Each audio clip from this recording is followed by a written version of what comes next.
I am with my roommate Natalie. Hey guys. And I'm going to ask you some questions. I'll explain first about the Aunt Edna problem. Okay.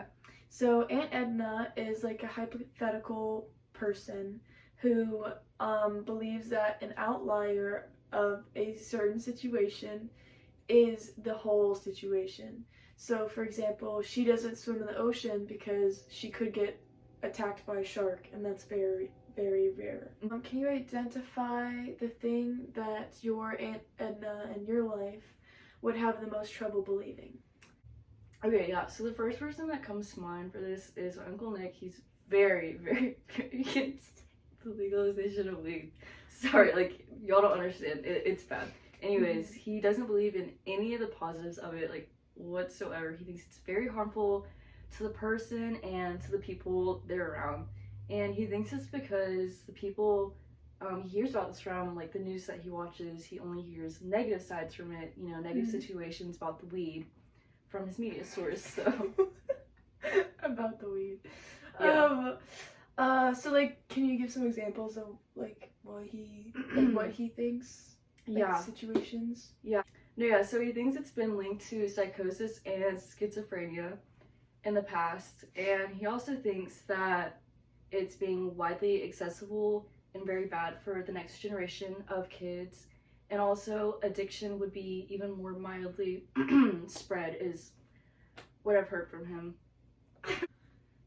So yeah, this makes sense how it'd be similar to the Aunt Edna problem, because all of those things might be true in certain cases, but they like are not always true. They're like an outlier.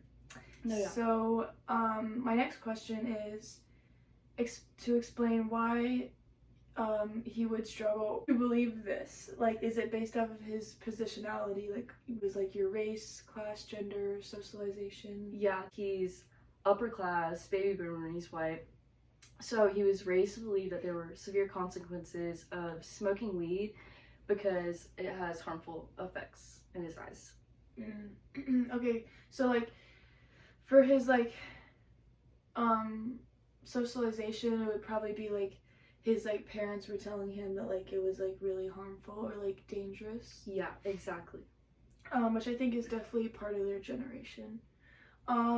So my second to last question, I guess, is you would use most convincing evidence to show your uncle about the validity of your claim that the legalization of weed is a positive thing. Yeah, so some positive effects that outweigh the negatives is that it helps people with bad anxiety, and it introduces a new industry that could, you know, create job opportunities that could support economy, and it has healthy benefits as well, you know. Yeah. I think so too. I also think that like a lot of these effects outweigh the like negatives, even in like data of like more cases are positive than negative. Exactly, yeah. So even though you told him these things and like you would give him like stats and stuff to convince him, like, can you explain maybe why he would like dismiss these? Yeah, I think he would ignore this because he doesn't want to be proven wrong, and he's been taught views from such a young age, and you know, it's been instilled in him. It's just like a core belief for him. Like, he hasn't taken well to those conversations of like trying to. Yeah, he doesn't really hear the other compromise. side. Yeah, just Right.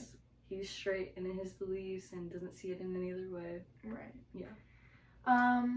Well, thank you. This gives me a lot to ponder.